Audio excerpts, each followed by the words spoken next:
आपके स्क्रीन पर जो सवाल आपको दिख रहा है ये एक इंस्पायर्ड क्वेश्चन है एक पीवाईक्यू से। ये पीवाईक्यू 2026 में पैराबोला के चैप्टर में आया था और इसने कई बच्चों को परेशान भी किया था एग्जामिनेशन में। क्यों परेशान किया था? क्योंकि इसमें एक पैराबोला दे रखा था, एक ट्राइंगल दे रखा था जो कि इक्विलैटरल था और उसके बाद एक सर्किल दे रखा था। यानी एक ही सवाल में पूरा कोनिक सेक्शन जेई ने डाल दिया था, यानी पैराबोला, ट्राइंगल और सर्किल। हमने उसी से इंस्पायर्ड होकर एक नया क्वेश्चन फाइंड किया है और उसको हम आपके लिए लेकर आए हैं। इसमें थोड़ा सा कॉम्प्लेक्सिटी हमने बढ़ा दी है। हमने पैराबोला लिया, वहां पर पैराबोला ओपन हो रहा था आपके राइट साइड पर, यहां पर हमने पैराबोला को अपर साइड पे ओपन करा दिया और इक्विलैटरल ट्राइंगल तो हमने बिल्कुल वैसे ही लिया हुआ है और वहां पर एक सर्किल था, हमने यहाँ पर दो सर्किल ले लिए हैं, यानी कॉम्प्लेक्सिटी को बढ़ा दिया है। यानी पैराबोला हमारे पास है प्लस हमारे पास एक ट्राइंगल है प्लस दो सर्किल्स हैं और हमें इस सवाल को सॉल्व करना है। कॉम्प्लेक्सिटी यहाँ पर बढ़ जाती है क्योंकि यहाँ पर एक एडिशनल सर्किल आ गया है। पीवाईक्यू इंस्पायर्ड क्वेश्चन है। इस तरीके के क्वेश्चन जनरली एग्जामिनेशन में पूछे जा सकते हैं। अगर आपके कॉन्सेप्ट्स क्लियर हैं तो ये सवाल बहुत आसानी से हो जाएगा। तो चलिए शुरू करते हैं अपनी एक कॉन्सेप्चुअल रोलर कोस्टर राइड को। हमें दे रखा गया है x इक्वल टू 12y, यानी इसको अगर मैं 4ay x स्क्वायर से कंपेयर करता हूं तो 4a मुझे 12 मिल जाएगा, यानी a इज इक्वल टू 3 मिल जाएगा। ये मेरा पहला पॉइंट आ गया जिससे हमें बढ़ना है। देखिए कई बच्चे गलती क्या करते हैं, वो C1 और C2 से शुरू कर देते हैं। अभी हमें C1 C2 के बारे में पढ़ना ही नहीं है। हमें उसका इतना खाली ध्यान रखना है कि C1 सर्किल जो है वो PQ, ये वाले जो PQ है उसके डायमीटर से उसको डायमीटर लेकर बना है और C2 सर्कम सर्किल है ट्राइंगल OPQ का। तो हमें पता होना चाहिए कि सर्कम सर्किल क्या होता है और सर्कम सेंटर क्या होता है, क्योंकि इसमें हमें डिस्टेंस बिटवीन द सेंटर्स पूछा गया है। तो यानी PQ का सेंटर हमें पता होना चाहिए और इसका सर्कम सेंटर पता होना चाहिए और उसके बीच का डिफरेंस हमें निकालना है। ये बिल्कुल याद रखिएगा। अगर डेफिनेशंस क्लियर है तो ये सवाल चुटकियों में हो जाएगा। चलिए शुरू करते हैं। इसके बाद any point on this parabola, parametric point अगर मैं लेकर चलता हूं तो वो क्या हो जाएगा? पैरामीट्रिक पॉइंट हो जाएगा आपके सिंपली 280 80 स्क्वायर। यहां पर ए की वैल्यू क्या है? ए इक्वल टू 3, यानी 6t 3t स्क्वायर। ये कोई भी पॉइंट हो सकता है। अगर ये हमको क्लियर हो गया तो बहुत आसानी से सवाल क्लियर हो जाएगा। अब देखिए, अब हम आते हैं डायग्रामेट्रिकली इस सवाल को सॉल्व करने के लिए। ये हमारा बेसिक पॉइंट होगा 6t स्क्वायर 3t स्क्वायर। देखिए पैराबोला कुछ ऐसे बनेगा, x square is equal to 12y।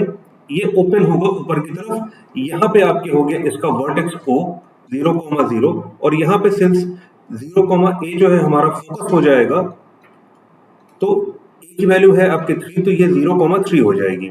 और पैराबोला कुछ ऐसे ओपन होगा towards the upper side of the x axis, यानी पॉजिटिव वाई साइड की तरफ ये ओपन हो रहा है। यहाँ पर कंफ्यूज मत होइएगा, x square is equal to 12y दे रखा है, y square is equal to 12x नहीं दे रखा है। तो पहली चीज हमको ये मिल जाती है। ठीक है, तो ये सवाल यहाँ पर ज्यादा कुछ और एक्सप्लेन करने की जरूरत नहीं है, हम आगे बढ़ते हैं। हमने क्या किया, हमने एक इक्विलैटरल ट्रायंगल इसमें इंस्क्राइब किया। ये 60 डिग्री दे रखा है, ये 60 डिग्री दे रखा है, ये हमको 60 डिग्री दे रखा गया है और हमसे कहा गया है कि जो O पॉइंट है ये वर्टेक्स है पैराबोला और यही वर्टेक्स है ट्राइंगल का। ये O हो जाएगा, ये P हो जाएगा, ये Q हो जाएगा। और ध्यान रखिएगा OPQ they lie on the parabola. तो इसका आपके पैरामीट्रिक कोऑर्डिनेट क्या हो जाएगा? पैरामीट्रिक पॉइंट हो जाएगा 3t 2t स्क्वायर। हमें एक चीज देखनी है, देखिए ये जो पैराबोला है x square is equal to 12y, ये क्या है? Symmetric about y axis. ये हमको क्लियर है, ये दिख भी रहा है हमको यहाँ पर। और ये जो इक्विलैटरल ट्राइंगल है ये भी सिमेट्रिक होगा आपके y एक्सिस के। ये जो ट्राइंगल है equilateral triangle OPQ is also symmetric about x axis about y axis, sorry. देखिए तो इससे क्या हो गया, ये पॉइंट जितना इधर है उतना ही इधर होगा। अगर ये पॉजिटिव सिटी है, ठीक है, ठीक है, सिटी नहीं होगा, थोड़ा सा गड़बड़ मैंने कर 60 हो जाएगा। सॉरी, ये जो है आपके पॉइंट 60 है। ये 60 अगर इधर की तरफ है तो इधर कितना हो जाएगा? यहाँ हो जाएगा -60 2t स्क्वायर। ये क्लियर है? कुछ मैंने गलत लिख दिया point, I think 3t square हो जाएगा, मुझे लगा था कुछ गलत हो गया। ये हो जाएगा 3t स्क्वायर और ये भी आपके 3t स्क्वायर दे देगा। लेकिन सिमेट्री से हमको क्या मिल गया? सिमेट्री से हमको P की वजह से क्यू मिल गया। और ये हमारे लिए इंपॉर्टेंट पॉइंट है, यहां पर कोई कैलकुलेशन हमको करने की जरूरत नहीं है। ये जो डिस्टेंस दे रखा है, देखिए ये वाला डिस्टेंस कितना दे रखा है, ये दे रखा है आपके 3t²। ये कितना दे रखा है, ये दे रखा है 60। तो उसी वजह से आपके ये -60 हो जाएगा इधर की तरफ, और ये भी हो जाएगा आपके 3t²। तो यानी हमने वो दोनों पॉइंट्स निकाल लिए, PQ के पॉइंट्स हमारे पास आ गए, ठीक है। ये क्यों आया, क्योंकि पैराबोला सिमेट्रिक है वाई एक्सिस के, और जो हमारा इक्विलेटरल ट्रायंगल है वो भी सिमेट्रिक है वाई एक्सिस के।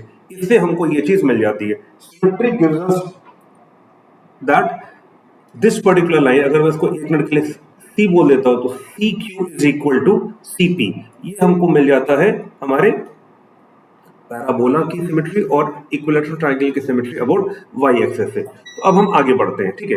ये हमको क्लियर हो गया, ये दोनों पॉइंट कैसे मिल गए। अच्छा, एक चीज हमको और ध्यान रखनी होगी कि ये इक्विलेटरल ट्रायंगल है, तो OP is equal to OQ is equal to PQ हो जाएगा, ठीक है। PQ कितना है, PQ कितना हो जाएगा, ये 60 है, इधर भी आपके 60 दे रखा है, तो ये हो गया आपके 12T।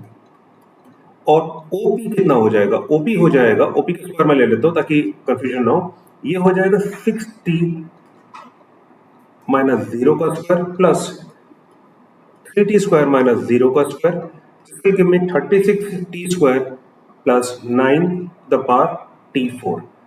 और ये OP किसके बराबर है, ये हो जाएगा, यहां से अगर देखें तो OP² will be equal to PQ² is equal to PQ² is equal to 144T², यानी 36T² plus 9T4 is equal to 144T². This implies 9T to the power 4 is equal to 108 to the power T²। थोड़ा सा इधर हम लोग आ जाते हैं, तो यहां पर हमको मिल जाएगा T² 0 के बराबर नहीं है, therefore 9T² is equal to 12, यानी T² इज इक्वल, सॉरी 108 हो जाएगा, और ये जो कैंसिल होगा तो ये 12 दे देगा, यानी T² की वैल्यू मेरे पास क्या आ गई, 12। तो ये भी एक इंपॉर्टेंट पॉइंट हमारे लिए मिल गया हमको कि हमारा जो T² है, T² इज इक्वल टू 12 आ गया, यानी T is equal two plus minus 2√3 आ गया।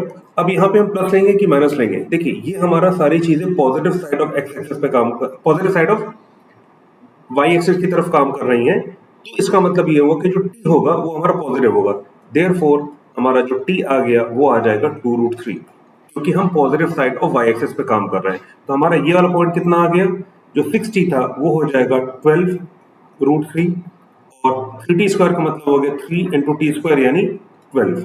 तो ये मुझे दे देगा 12√3 इंटू 36, और ये वाला जो पॉइंट है ये मुझको दे देगा -12√3,36, यानी मुझे P और Q मिल गए, ठीक है। मैं इसको फिर से थोड़ा सा हाईलाइट करके P और Q लिख देता हूँ यहाँ पर, ताकि विजिबिलिटी बनी रहे। यहाँ पर P मेरे पास आ जाएगा यहाँ पर 12√3,36, और Q मुझे मिल गया -12√3,36।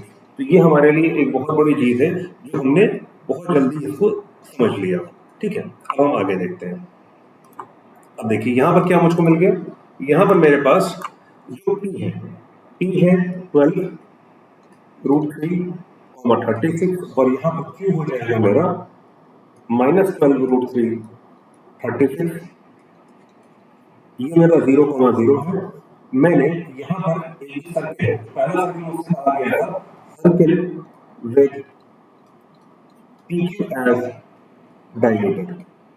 P की वैल्यू क्या है 12√3,36, Q की वैल्यू है -12√3,36।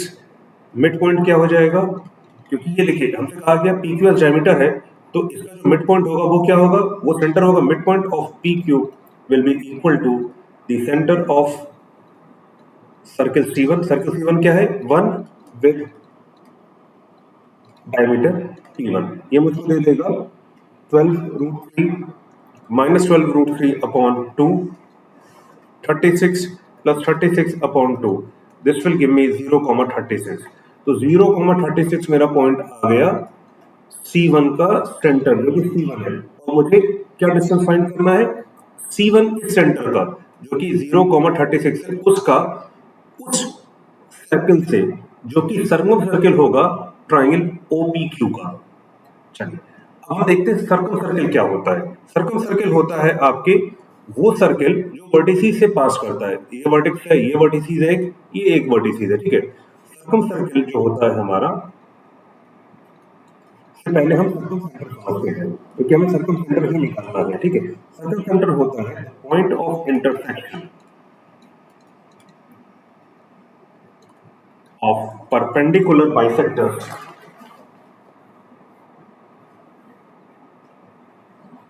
of perpendicular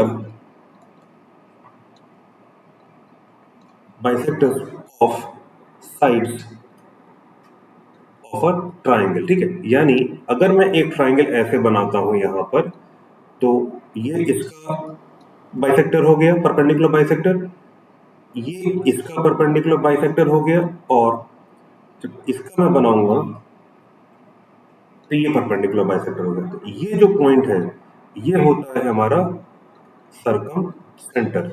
और जो सर्किल इससे पास करता है वर्टिसेस से को लेते हुए, और जिसका सेंटर ये होता है, तो वो कहलाता है हमारा सर्कम सर्किल। और हमने ये देखिए सर्कम सर्किल बनाया भी है, सर्कम सर्किल। अब देखिए यहां पर हमारे लिए एक मेजर पॉइंट आएगा, वो ये होगा कि सर्कम सर्किल निकाले कैसे, ठीक है। ये सर्कम सेंटर कैसे निकाले, या सर्कम रेडियस कैसे निकाले, ठीक है। अगर मान लीजिए क्या कहते हैं, ये जो पॉइंट है, ठीक है, सर्कम सेंटर निकालने का तरीका क्या होता है वो देख लेते हैं। Generally circumcircle is not equal to centroid होता है, ये बात बिल्कुल ध्यान रखिएगा in general cases. But in equilateral triangle circum centre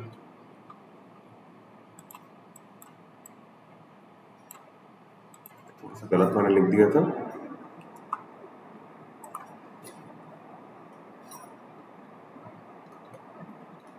circum centre is equal to centroid होता है। यानी हमारा अल्फा क्या हो जाएगा, अल्फा हो जाएगा 0 plus 12√3 minus 12√3 upon 3, 0 plus 36 upon 3, alpha comma beta हो जाएगा ये। दिस विल गिव मी 0 और 36 प्लस 36 यानी 72 डिवाइड बाय 24। यानी हमारा क्या आ गया, जो सर्कम सेंटर था वो हमारा सेंटरोइड है, और ये हमारा आ गया centroid of the triangle which is nothing but the circum centre of the equilateral triangle. यानी इस जगह को ये हो गया 0,24, तो ये मेरा हो गया क्या कहते हैं सेंटर वन, और ये हो गया मेरा सेंटर ऑफ सर्किल। क्या है वो, ये सर्कम सर्किल है। हम देख रहे हैं कि ये वर्टिकल लाइन में ही लाई कर रहा है, तो इन दोनों के बीच का डिफरेंस क्या होगा, 12। तो हमारा आंसर क्या होगा, आंसर विल बी 12। ये हमने ग्राफिकली इस चीज को समझ लिया। देखिए यहाँ पर जो एक ट्रैप पॉइंट था, देखो ये देखिए 12 आ गया, ये हमने बना भी रखा है, ये आंसर आ गया 12।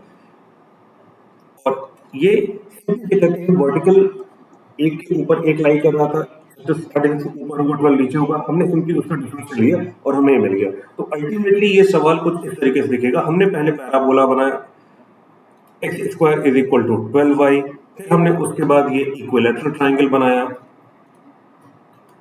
उसके बाद हमने ये सर्किल बनाया, circle with P Q as diameter, और फिर हमने उसके बाद बनाया ये circum circle with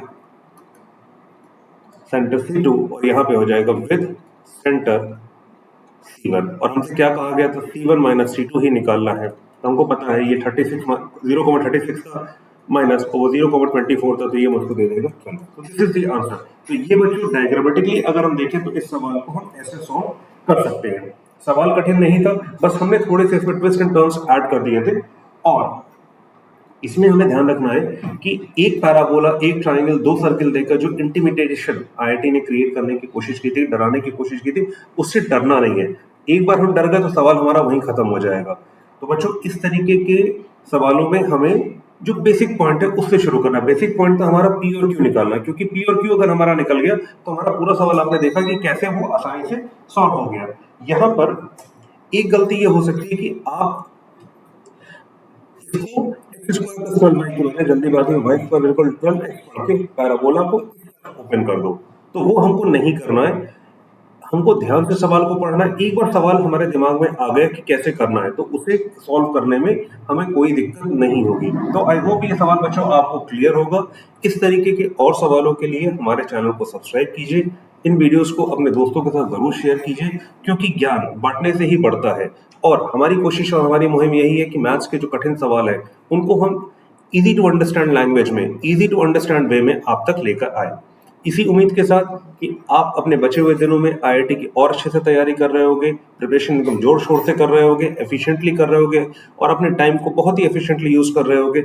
its your professor signing off for now. Have a good day, bye bye, take care.